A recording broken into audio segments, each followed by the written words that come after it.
अब वो विधानसभाओं को भंग कर सकती है। ये एक्सेसिव पावर इस बिल में चुनाव आयोग को भी दिया गया है और राष्ट्रपति जी को भी दिया गया है। अब कांग्रेस पार्टी में विचार रख सकता है, मतलब विरोधी करना है। संविधान और नागरिकों के वोट देने के जो उनकी संवैधानिक अधिकार है उस पर आक्रमण है और इसका हम पुरजोर विरोध करते हैं। विरोध का आधार यह है कि इस सबसे पहले 82(5) में चुनाव आयोग को जो यहाँ पे ताकत दी गई है कि चुनाव आयोग आज राष्ट्रपति को अपना एक निर्णय दे सकते हैं कि कब निर्वाचन हो सकता है। ये कभी भी इससे पहले चुनाव आयोग की ऐसी ताकत भारत के संविधान के निर्माताओं ने नहीं बनाया है। चुनाव आयोग की क्या सीमाएं हैं वो आर्टिकल 324 में है, जहां पर इलेक्शन कमीशन को बस कैसे सुपरवाइज करना चाहिए, कंट्रोल करना चाहिए, इलेक्शन रोल कैसे बनाना चाहिए, वहीं तक ही चुनाव आयोग की क्षमताओं का सीमा बनाया है। लेकिन इस संविधान ने चुनाव आयोग को असंवैधानिक गैर कानूनी ताकत दी है। राष्ट्रपति अगर कोई परामर्श लेते हैं तो सिर्फ काउंसिल ऑफ मिनिस्टर से परामर्श लेते हैं, वो कभी भी वो चुनाव आयोग से परामर्श नहीं लेते हैं। ये एक गैर संवैधानिक इन्होंने एक ढांचा बनाया है।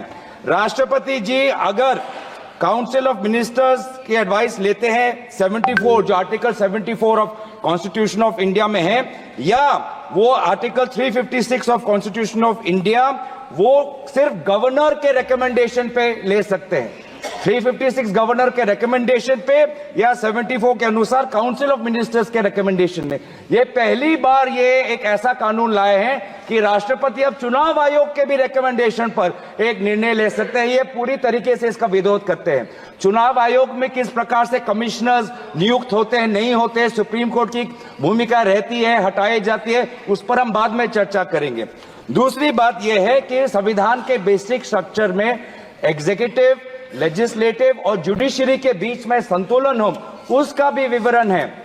आज इस बिल के द्वारा आदरणीय राष्ट्रपति जी को ज्यादा शक्ति दिया गया है कि वो अपने सुपरिंटेंडेंट से एक नए 82A के द्वारा अब वो विधानसभाओं को भंग कर सकती है। ये एक्सेसिव पावर इस बिल में चुनाव आयोग को भी दिया गया है और राष्ट्रपति जी को भी दिया गया है। और यहाँ पे जो मुद्दा उठाया है कि चुनाव आयोग का ये जो खर्च है कम करना चाहते हैं, चुनाव आयोग के खुद उन्होंने कबूल किया है कि 2014 की चुनाव आयोग में कितना पैसा खर्च हुआ, लगभग 3700 करोड़। ये 3700 करोड़ के लिए ऐसा एक गैर संवैधानिक कानून ये लाए हैं, ये पूरी तरीके से तथ्य के खिलाफ है। हम दोबारा कहना चाहते हैं कि संविधान और एक नागरिक जो आर्टिकल 14 जो उसको वोट देने का अधिकार देते हैं, वो जब वोट देता है तो हमारे संविधान में लिखा है कि जो 5 ईयर टर्म है, जो 5 ईयर टर्म है आर्टिकल 83(2) में हाउस ऑफ पीपल को और आर्टिकल 172(1) में जो 5 ईयर टर्म है उसके साथ खिलवाड़ नहीं कर सकते। ये एक गलत नीति आयोग के रिपोर्ट के आधार पर ये कहना चाहते हैं कि 5 ईयर टर्म अनिवार्य नहीं है। 5 ईयर टर्म अनिवार्य है, ये नीति आयोग के रिपोर्ट में नहीं जाए। नीति आयोग कोई संवैधानिक कोई बॉडी नहीं है जो इस प्रकार का ये परामर्श दे पाए। तो इसीलिए मैं बस इतना ही कहना चाहूंगा कि ये दोबारा अगर इनको लगता है कि प्रधानमंत्री मोदी जी पर के प्रचार से ये पूरे ये भारत के चुनाव को छीनेंगे, तो हम ये चोरी नहीं होने देंगे और हम बिल का विरोध करते हैं। इस बिल को जेपीसी में भेजा जाए। माननीय सदस्यगण ने 1 मिनट प्लीज, 1 मिनट। मैंने कहा है कि संक्षेप में अपनी बात रखें, कोई भी दल हो वो संक्षेप में अपनी बात रखें और प्रयास ये करना चाहिए कि मैं नोटिस आप सबने दिया है, नोटिस पे सबका अधिकार बनता है, लेकिन जब मैंने एक व्यवस्था दे दी है और पूर्व में भी ये व्यवस्था है, मैंने आपको बता दी है कि पूर्व में भी ये व्यवस्था परंपरा रही है और मैंने आपको हवाला भी दे दिया है कि कब कब ये हुआ है। आप चाहे तो दोबारा उसको निकाल सकते हैं। इसलिए एक दल से एक व्यक्ति बोले, संक्षिप्त में अपनी बात को कह दें। आप दादा इतनी आपको पार्टी ने चुप 1 मिनट रहिए ना, कि इसको जेपीसी को दे देना चाहिए। जब ये संविधान सुधार का विधेयक संवैधानिक संशोधन जब कैबिनेट में चर्चा में आया तब प्रधानमंत्री जी ने स्वयं मंशा व्यक्त करी थी कि इसको जेपीसी को देना चाहिए।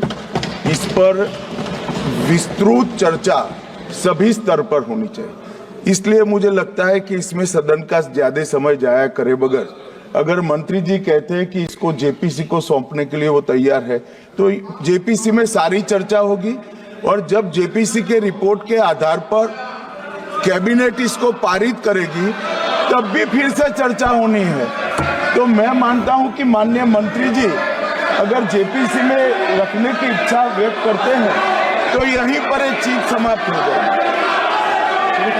अध्यक्ष जी, जो ये चर्चा हुई है इसका जवाब देने के बाद जो नियम 74 है जिसमें मैं एप्रोप्रिएट जो मोशन ला करके और जेपीसी के गठन का प्रस्ताव निश्चित रूप से करूंगा, निश्चित रूप से जेपीसी के गठन का प्रस्ताव करूंगा। रूल 74 के तहत जेपीसी के गठन का प्रस्ताव है और सरकार की इच्छा भी है। श्रीकांत शिंदे जी संतृप्त हैं। मैं सबको नियम 72 नियम उपनियम 1 पहला परंतु वर्णित किया करता है कि यदि विधेयक पूर्व स्थापन का विरोध इस आधार पर किया जाता है कि विधेयक की विषय वस्तु इस सभा की विधायन क्षमता से परे है।